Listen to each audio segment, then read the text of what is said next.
Bharatiya Janata party દ્વારા આયોજિત આ કિસાન રેલીમાં આપણને સૌને માર્ગદર્શન આપવા માટે આવેલા પ્રદેશના અધ્યક્ષ અને પાણી પુરવઠા મંત્રી ભાઈ શ્રી વિજયભાઈ રૂપાણી, ખેડૂત નેતા રાષ્ટ્રીય ઉપાધ્યક્ષ ભાઈ શ્રી પુરુષોત્તમભાઈ રૂપાલાજી, केंद्रीय गृह राज्य मंत्री श्री हरिभाई चौधरी, मारा साथी मंत्री श्रीओ श्री रमण भाई वोरा, श्री शंकर भाई चौधरी, श्री रजनी भाई पटेल, श्री दिलीप जी ठाकुर, संसदीय सचिव श्री रणछोड़ भाई देसाई, सांसद श्रीओ श्री लीलाधर भाई वाघेला ने श्री दिलीप भाई पंड्या, प्रदेश महामंत्री श्रीओ श्री भिखू भाई दलसाणिया, भरत सिंह परमार, मनसुख भाई मांडविया ने केसी पटेल, गोवर्धन भाई झड़पिया, बाबू भाई जेबलिया, धारासभ्य श्री केशाजी भाई चौहान ने नागरजी भाई ठाकुर, बनासकांठा जिल्लाना पक्षना सौ पदाधिकारीओ, पाटण जिल्लाना सौ पदाधिकारी भाई बहनों, मंच पर विराजमान अन्य सौ महानुभाव, बनासकांठा અને પાટણ જિલ્લાઓમાંથી મોટી સંખ્યામાં પધારેલા સમાજના સૌ આગેવાનો, ખેડૂત ભાઈઓ અને બહેનો અને પત્રકાર, આ છેલ્લી કિસાન રેલી છે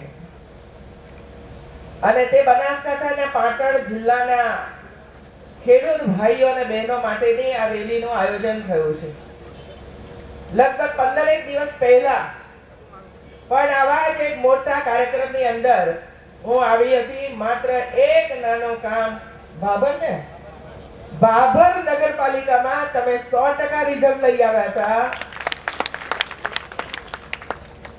24 માંથી 24 સીટ પ્રાપ્ત કરી હતી અને એટલે કાર્યકર્તાઓને અભિનંદન આપવા માટેની એક સભાનું આયોજન થયું હતું. એકલો બનાસકાંઠા જિલ્લો પણ એ વખતે આટલી વિશાળ સંખ્યામાં ઉપસ્થિત થયો હતો મિત્રો. અને આજે ખુશીની વાત એ છે કે આપ સૌ જ્યારે અહીં સ્ટેજ ઉપર અમારા બધાઓનું સન્માન કરવા માટે આવતા હતા ત્યારે તમારા બધાઓના ચહેરા ઉપર જે ખુશી અને આનંદ વ્યક્ત થતો હતો એનાથી અમને ખુશી અને આનંદ મળતો હતો મિત્રો. અને સન્માન કરવા માટે તમે અહીં આવ્યા. હું તો 18 વર્ષથી બનાસકાંઠામાં આવું, 18 વર્ષથી આવું છું. પહેલા 10 વર્ષ શિક્ષણના કામકાજ માટે અહીં આવી, ત્યાર પછી મહેસૂલ વિભાગના કામકાજ માટે આવી. તમને બધાઓને આજીજી કરવા માટે આવતી હતી કે નર્મદાનું પાણી આવી રહ્યું છે, કેનાલો માટે જમીન આપો, કેનાલો માટે જમીન આપો. આવતી હતી કે નથી આવતી? એ વખતે તમને ભરોસો નહોતો કે અમારી જમીન તો તમે લઈ લેશો પણ પાણીના દર્શન થશે કે કેમ, એ ભરોસો નહોતો મિત્રો.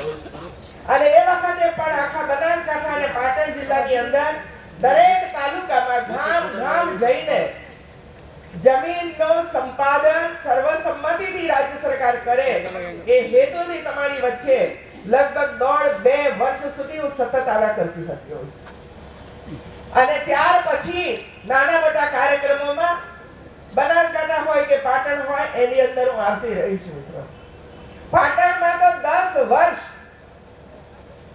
વર્ષ તમે મને પ્રેમ આપ્યો છે મિત્રો, 10 વર્ષ.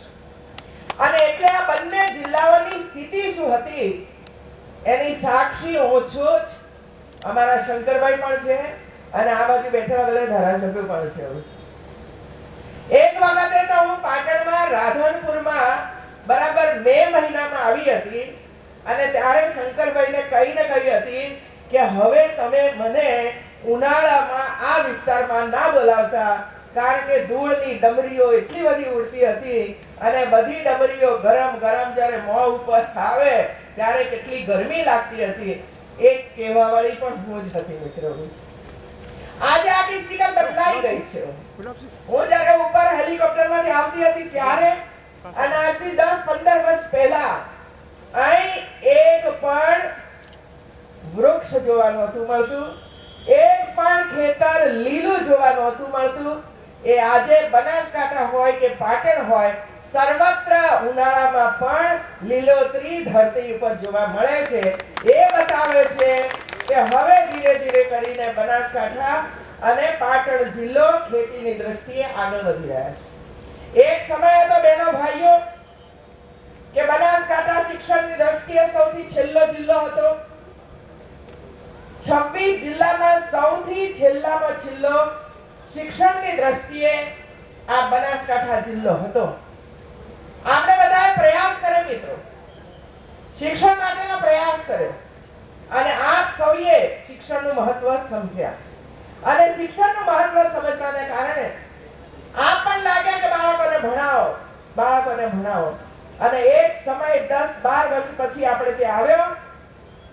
આપણે ત્યાં એ સમય આવ્યો કે જ્યારે બોર્ડની પરીક્ષા થઈ ત્યારે સૌથી ઊંચામાં ઊંચું બોર્ડનું પરિણામ બનાસકાંઠા લઈ આવ્યો હતો મિત્રો. બનાસકાંઠા જિલ્લાનું સૌથી શ્રેષ્ઠ પરિણામ તમે લઈ આવ્યા હતા. એનો અર્થ એ થયો કે જો આપણે અભિયાન ચલાવીએ તો કોઈ પણ સમસ્યા એના મૂળમાંથી ખદેડી શકાય છે, દૂર કરી શકાય છે. અને એટલા માટે આપ સૌને શિક્ષણના માધ્યમ દ્વારા જે પ્રયાસ કર્યો છે એના અભિનંદનના અધિકારી છે મિત્રો. બીજું, આ સ્ટેજ ઉપર આવી ગયા, શું અમને આપી ગયા ભાઈ? તમે બધા શું આપી ગયા? બટાટાના ટોપલાઓ આપી ગયા, દાડમના ટોપલાઓ આપી ગયા. 1-2 નહીં, 10-10 ને 15-15 ટોપલાઓ આવી ગયા અમારી પાસે. એવું ઘઉંની ઊંબીઓ આપી ગયા અમને આવીને અને કહી ગયા કે હવે અમારા ત્યાં ઘઉં પણ મબલક પાકી રહ્યા છે. એરંડા આપી ગયા, એરંડા. અને પેલી લાંબી લાંબી શીંગો આપી ગયા, સરગવાની લાંબી લાંબી શીંગો આપી ગયા. અમારા અમદાવાદમાં લેવા માટે જોઈએ તો આવડી મળે, આવડી શીંગો મળે એવું છે. અહીં એટલી લાંબી શીંગો હતી કે મારે પૂછવું પડ્યું કે આ સરગવો જ છે ને? એ સરગવાની શીંગો તમે અમને આપી. અને વરિયાળી તો ખાવાનું મન થાય, સરસ મજાની કુણી, સરસ મજાની લીલી વરિયાળી તમે અમને બધાઓને આપી. એનો અર્થ એ થયો કે આ બધું જ બનાસકાંઠા જિલ્લાની અંદર પાકવા માંડ્યું છે. પાકે છે કે નથી પાકતું? અને એનો પ્રતાપ શું? તો નર્મદાનું પાણી મિત્રો. આ નર્મદા અહીંયા બનાસકાંઠા સુધી પહોંચ્યા અને એટલે જ આ બધું જ કામકાજ શરૂ થયું. અને વિજયભાઈએ સાચું કહ્યું કે તમારે ત્યાં મતલબ કે પૂરા બનાસકાંઠાની અંદર સૌથી વધુમાં વધુ ડ્રીપ ઇરિગેશન કરનાર આ જિલ્લો છે મિત્રો, આ જિલ્લો છે. તમે પાણીનું મહત્વ સમજાશો મિત્રો કે પાણીની કિંમત કેટલી છે અને એટલા માટે ડ્રીપ ઇરિગેશનનો ઉપયોગ કરીને ઓછા ખર્ચની અંદર સારી ખેતી કરનાર બનાસકાંઠા હવે ધીરે ધીરે કરીને આગળ વધી રહ્યો છે. બીજા ત્રીજા અભિનંદન પણ તમને એ જ આપવા પડે, દૂધના ઉત્પાદનમાં પણ બનાસ ડેરી સર્વશ્રેષ્ઠ ડેરી બની છે મિત્રો. એટલે બધું તમારે જ લઈ લેવાનું છે અભિનંદન. બનાસ ડેરી માટે દૂધ ઉત્પાદનમાં તો તમે, કારણ કે આખા દેશની અંદર પશુ ની સંખ્યામાં પાછલા 10 વર્ષની અંદર 3.3% ઘટાડો થયો છે, જ્યારે ગુજરાતમાં પાછલા 10 વર્ષની અંદર પશુની સંખ્યામાં 15% વધારો થયો છે. 15% વધારો થયો છે. અને આનો જો મારે દૂધ ઉત્પાદનનો અને પશુ સંવર્ધનનો કોઈને પણ શ્રેય આપવો હોય તો મારી જમણી બાજુએ બેઠેલી વિશાળ સંખ્યામાં બેઠેલી મારી માતાઓને મારે આપવો છે કે એમના પરિશ્રમને કારણે, એમના પ્રયાસોને કારણે, રાત દિવસ મજૂરી કરવાને કારણે આજે પૂરા દેશની અંદર બનાસકાંઠા દૂધ ઉત્પાદનની અંદર સર્વશ્રેષ્ઠ મોખરે રહ્યો છે. હમણાં મને શંકરભાઈ વાત કરતા હતા કે અમે ભેંસનું દૂધ અને ગાયનું દૂધ અલગ કરવા માંગીએ છીએ અને અલગ કરવા માટે સર્વસંમતિ સધાઈ છે. અને આ ગાયનું દૂધ અલગ થશે, એની અંદરથી ગાયનું ઘી બનશે અને એ ગાયનું ઘી એ બજારમાં જે રીતે વેચાય છે એના કરતા 25 રૂપિયા 50 રૂપિયાનો ભાવ તમને વધારે મળવાનો છે. ધીરે ધીરે કરીને લોકો ગાયના ઘી તરફ ગાયના દૂધ તરફ વળવા માંડ્યા છે, કારણ આપણને ખબર છે કે ગાય એ કેટલું ઉત્તમ પ્રાણી છે આપણા માટે એવું છે. અને એટલે રાજ્ય સરકારે બહેનો આ વર્ષના બજેટની અંદર એક મહત્વની જોગવાઈ કરી છે કે ગુજરાતની અંદર ગરીબ મધ્યમ વર્ગની બહેન દીકરી કિસાન ને 1 લાખ પશુઓ આપવામાં આવશે, 1 લાખ ગાય આપવામાં આવશે મિત્રો, 1 લાખ ગાય. અને જો આપ એ ગાય ખરીદવા માટે ક્યાંક લોન લેવા જશો તો લોનનું માત્ર 5% વ્યાજ તમારે ભરવું પડશે, બાકીનું વ્યાજ રાજ્ય સરકાર તમારા વતીથી ભરી દેશે મિત્રો. એક બાજુએ નર્મદા મૈયા, ભાઈઓ હું તો આપ સૌને યાદ કરાવવા માટે આવી છું કે આ નર્મદા મૈયા એમને મઈ સુધી નથી પહોંચ્યા. કેવી મહેનત કરવી પડી છે કોંગ્રેસના શાસન કેન્દ્રમાં, અને એટલે એની મંજૂરી લેવા માટે નરેન્દ્રભાઈએ જે મથામણ કરી હતી એની વાત આપણે ભૂલીએ નહીં. એક સમય એવો હતો કે બંધની ઊંચાઈ વધારવા માટે નરેન્દ્રભાઈએ 72 કલાકના ઉપવાસ કરવાની જાહેરાત કરી અને 72 કલાક ઉપવાસ કરવા માટે બેઠા. આ યાદ છે ને બધાઓને મિત્રો? 51 કલાકના ઉપવાસ થયા અને કેન્દ્ર સરકારે બંધની ઊંચાઈ 95 મીટર થી 121.92 મીટર કરવાની મંજૂરી આપી. ક્યારે? 51 કલાકના ઉપવાસ કર્યા ત્યારે મિત્રો. કિસાન હિત એમના મનમાં ક્યાં સમાયેલું હતું ભાઈ? અને ત્યાર પછી આપણું કામ તો પૂરું થઈ ગયું. 121.92 મીટરની ઊંચાઈ તો કરી દીધી, પણ પછી દરવાજા મૂકવા પડે. અને દરવાજા મૂકવા માટેની પરમિશન લેવા માટે નરેન્દ્રભાઈ વારંવાર દિલ્હીમાં જતા.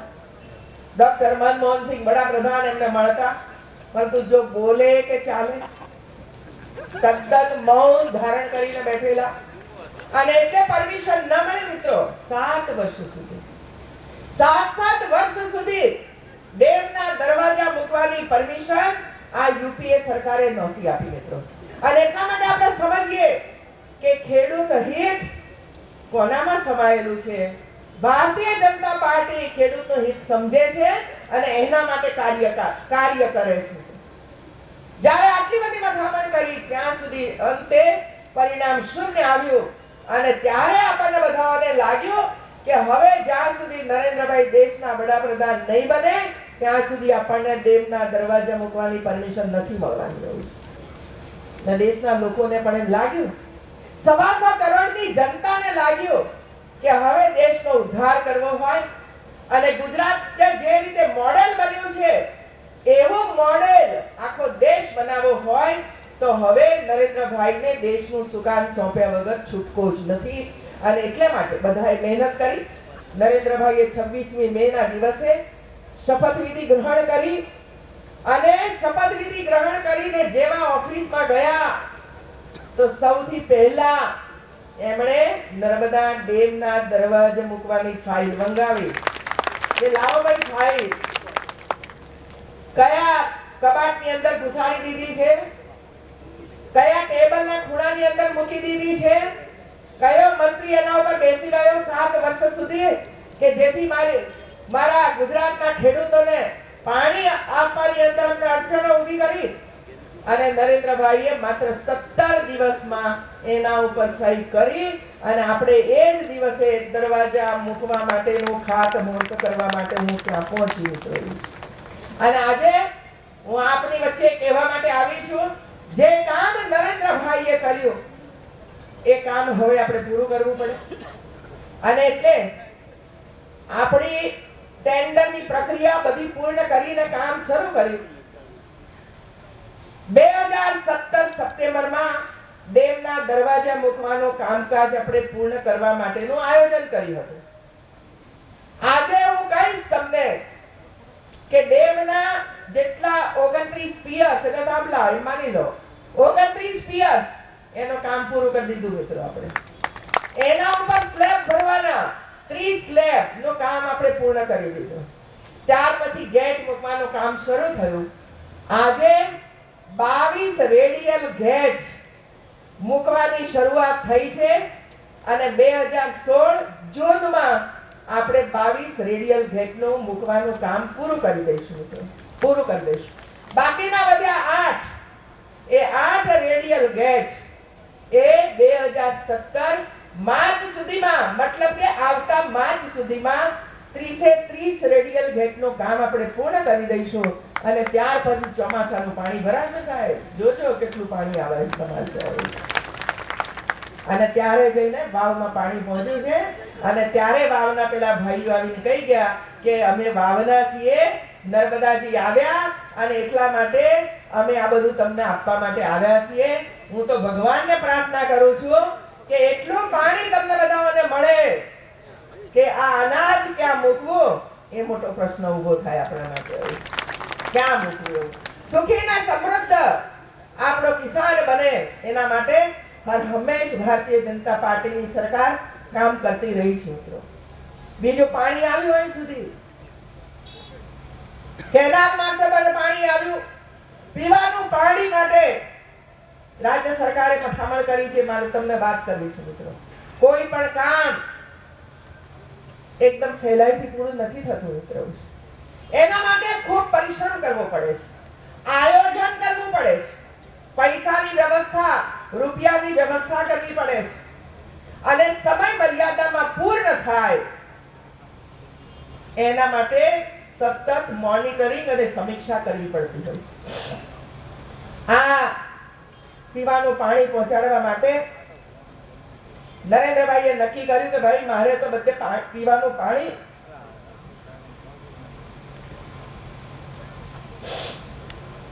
પાઇપલાઇન મારફતે પહોંચાડવું છે. મોટી ડાયામીટરની પાઇપલાઇનો ખરીદાઈ અને નાખવાની શરૂઆત થઈ. આપ બધાને ખબર છે ભાઈઓ બહેનો, અહીંથી એક છેડેથી ગાડી લઈને તમે અંદર જાઓ તો બીજા છેડે નીકળો એવડી મોટી પાઇપો નાખતા તમે બધાએ જોઈ છે.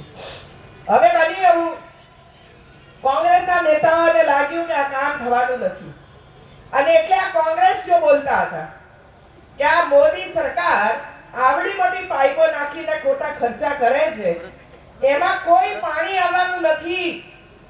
તો પાણી નહીં આવે તો શું આવશે? તો કે હવા આવશે, હવા આવશે, એની અંદર હવા આવશે. ભાઈઓ બહેનો, પાણીની પાઇપો નંખાતી ગઈ, આજુબાજુના લોકોને પાણી પીવાનું અપાતું ગયું અને આજે હું એમ કહી શકું એમ છું કે ગુજરાતના 8 મહાનગરો, 151 નગરપાલિકાઓ અને 18,000 ગામડાઓમાં પીવાનું શુદ્ધ પાણી આપણે પહોંચાડી શક્યા છીએ. એ આપણી સિદ્ધિ છે મિત્રો.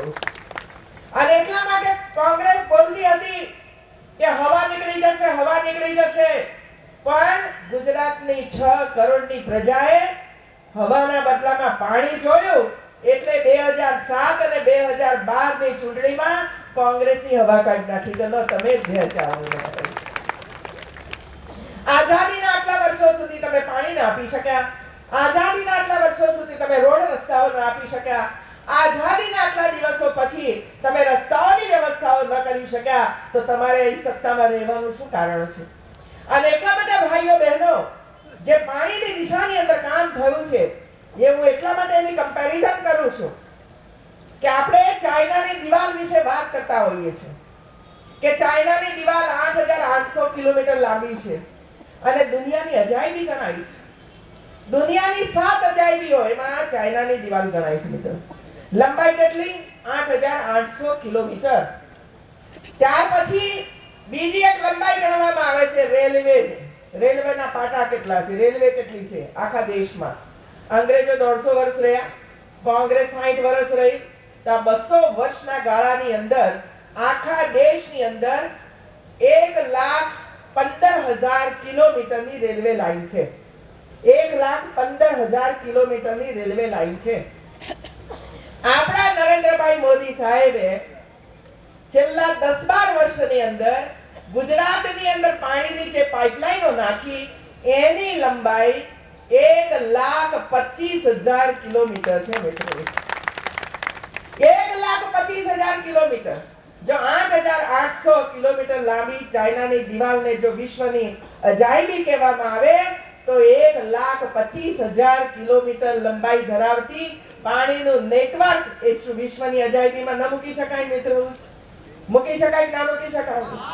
આવડું મોટું કામ રાજ્ય સરકારે કર્યું છે મિત્રો. આપણને તો કદાચ આપણા વિસ્તારમાંથી પસાર થતી પાણીની પાઇપલાઇન જોતા હોઈએ, પરંતુ આખા રાજ્યની અંદર કેટલી લંબાઈનું નેટવર્ક માત્ર ને માત્ર 6 કરોડની પ્રજાને પાણી પૂરું પાડવા માટે, પીવાનું પાણી પૂરું પાડવા માટે જે રાજ્ય સરકારે જે કામ કર્યું છે એ અદ્ભુત કામ છે મિત્રો. અને આ એમનેમ થતું નથી, એની પાછળ મક્કમતા હોય, સંકલ્પબદ્ધ હોય અને ગુજરાતની 6 કરોડની પ્રજાની સેવા કરવા માટેનો એક મંત્ર લઈને સરકાર ચાલતી હોય, રાજ્યના મુખ્યમંત્રી ચાલતા હોય કે રાજ્યના જનપ્રતિનિધિઓ ચાલતા હોય, ત્યારે જઈને આપણને આ પરિણામ પ્રાપ્ત થતું હોય છે. બાકી પરિણામ કદી પણ પ્રાપ્ત નથી થતું હોતું. ભાઈઓ બહેનો, મારે એક વાત એ કરવાની છે કે હમણાં 1% વ્યાસ, હું એક ખેડૂતની દીકરી છું મિત્રો. ખેતી કરતા કરતા ભારતીય જનતા પાર્ટીનું કામ કરતા કરતા સ્ટેજે આપણે બધા પહોંચ્યા છીએ મિત્રો. અને ખેતીનું કામ કેવું કઠિન છે, પશુપાલનનું કામ કેટલું કઠિન છે મને ખબર છે. અહીંયા ઘંટી મૂકી છે ને, ઘંટી સવારે 4 વાગે ઉઠીને 10 કિલો અનાજ દળતા હતા ને, ત્યારે સવારે રોટલા થતા હતા મિત્રો. અને એ કામ અમે કર્યું છે. મને આ બધું મૂક્યું એટલે મને યાદ આવ્યું, આ છાશનું વલોણું બનાવવા માટેનું તમે મૂક્યું છે. સવારે 5 વાગે ઉઠીને છાશનું વલોણું કરતા હતા, માખણે ખાતા હતા ચોરી છુપીથી, અને દહીં પણ ખાઈ જતા હતા મિત્રો. આજે તો આ બધું મળતું નથી. બધું ડેરીમાં, બધું ડેરીમાં. બાળકોના મુખની અંદરથી આપણે લઈ લીધું મિત્રો. બાળકોના મુખમાંથી આપણે લઈ લીધું. બહેનો ભાઈઓ, મારે 2 વાત આરોગ્યની કરવી છે. બાકીની વાત આપણા પુરુષોત્તમભાઈ રૂપાલા આપણી વચ્ચે ખૂબ સરસ રીતે મૂકવાના છે. બધા શાંતિથી સાંભળજો, સાંભળવા જેવું છે બધું. અહીં મારી બહેનો બેઠી છે ત્યારે વાત કરી લઈશ. અને ભાઈઓ, તમને પણ વિનંતી કરું છું કે ગુજરાત સરકાર એક એવી સરકાર છે કે જે બહેનોના બ્રેસ્ટ કેન્સર અને ગર્ભાશયના મુખના કેન્સર જો થયું હોય તો એની પૂરેપૂરી સારવારનો ખર્ચ રાજ્ય સરકાર આપી રહી છે મિત્રો. રાજ્ય સરકાર આપી રહી છે.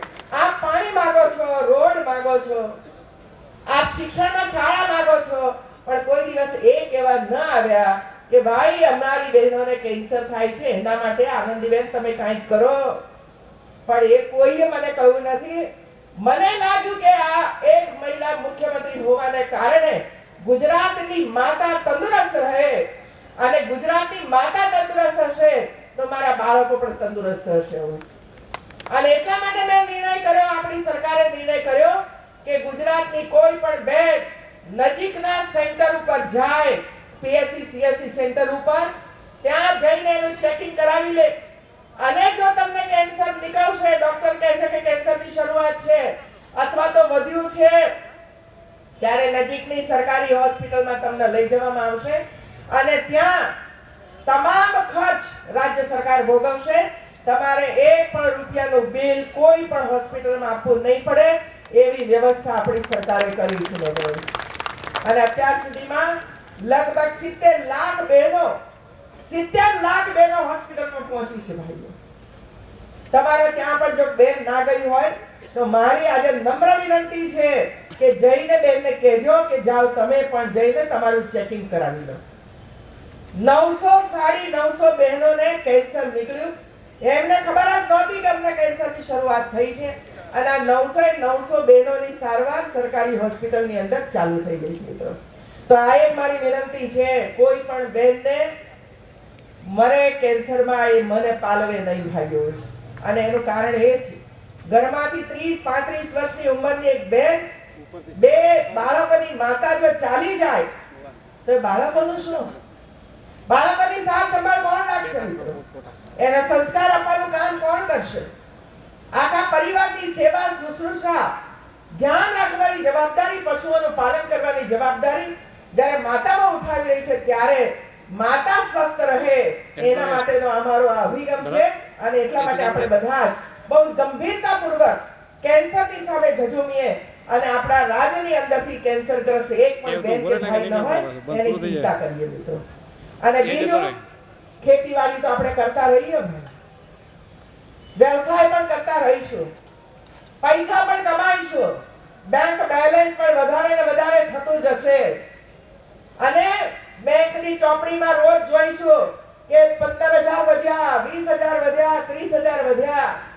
પણ જે દિવસે તમને એમ લાગે કે મારા પગમાં કંઈક સોજા આવવા માંડ્યા છે, મને કંઈક કિડનીની ટ્રબલ દેખાય છે, ચાલો ડોક્ટરને બતાવવા જઈએ, મને પહેલા દેખાતું હતું એના કરતાં ઓછું દેખાવા માંડ્યું છે, અને પછી તમે ડોક્ટર પાસે જાઓ અને ડોક્ટર એમ કહે કે સાહેબ તમને તો ડાયાબિટીસ વધી ગયો છે અને હવે તમારે પગ કપાવવો પડશે, તમારી કિડની ફેલ થઈ ગઈ છે એટલે બીજી કિડની લાવવી પડશે અને ખાવી પડશે. તો તમે તરત જ ભાઈને પૂછો તું આપવા તૈયાર છે, બહેનને પૂછો તું આપવા તૈયાર છે. મેચ થાય કે ન થાય જોવાની શરૂઆત થશે. પત્નીને પણ કહેશો અને પત્ની પણ એમ થશે કે ભાઈ પતિને બચાવો છે, ચાલો મારી કિડની પણ અપાતી હોય તો હું કિડની આપું, અને પછી સિલસિલો ચાલુ થાય, કિડની આપો અને પછી ખર્ચ કરો, જીવો ત્યાં સુધી મિત્રો. આ સ્થિતિનું નિર્માણ થયું છે. અને એટલા માટે ભાઈઓ બહેનો આપણી સરકારે નિર્ણય કર્યો કે આ બધા પીએસસી સેન્ટર, સીએસસી સેન્ટર, નજીકના કોઈ પણ સેન્ટર ઉપર જાઓ, ડાયાબિટીસનો ટેસ્ટ કરાવી લો, અને જો ડાયાબિટીસ નીકળે તો ડોક્ટર તમને સલાહ પણ આપશે, રોજ શું ખાવાનું એ પણ તમને કહેશે, એની સાથે સાથે 1 મહિનાની દવા પણ તમને આપશે, ફ્રીમાં દવા આપશે, એનો કોઈ ખર્ચ તમારી પાસેથી લેવામાં નહીં આવે. ફરી બીજા મહિને જાઓ, તમે ટેસ્ટ કરાવો, ફરીથી તમને દવા મળશે. પણ ક્યાં સુધી દવા આપીશું? તો આપણે નિર્ણય કર્યો છે મિત્રો, કોઈ આવી સરકાર ના હોય. આપણે એ નિર્ણય કર્યો કે ડાયાબિટીસ એવો કે મટે એવો તો છે જ નહીં, મટે એવો છે જ નહીં ભાઈ.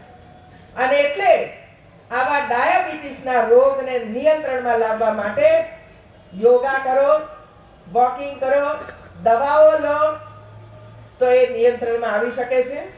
અને એટલે આપણે નિર્ણય કર્યો કે જ્યાં સુધી વ્યક્તિ જીવે ત્યાં સુધી મફતમાં દવા આપવી જોઈએ. વ્યક્તિ જ્યાં સુધી જીવે ત્યાં સુધી એને મફતમાં દવા ડાયાબિટીસ અને બીપી ની મળ્યા કરશે મિત્રો.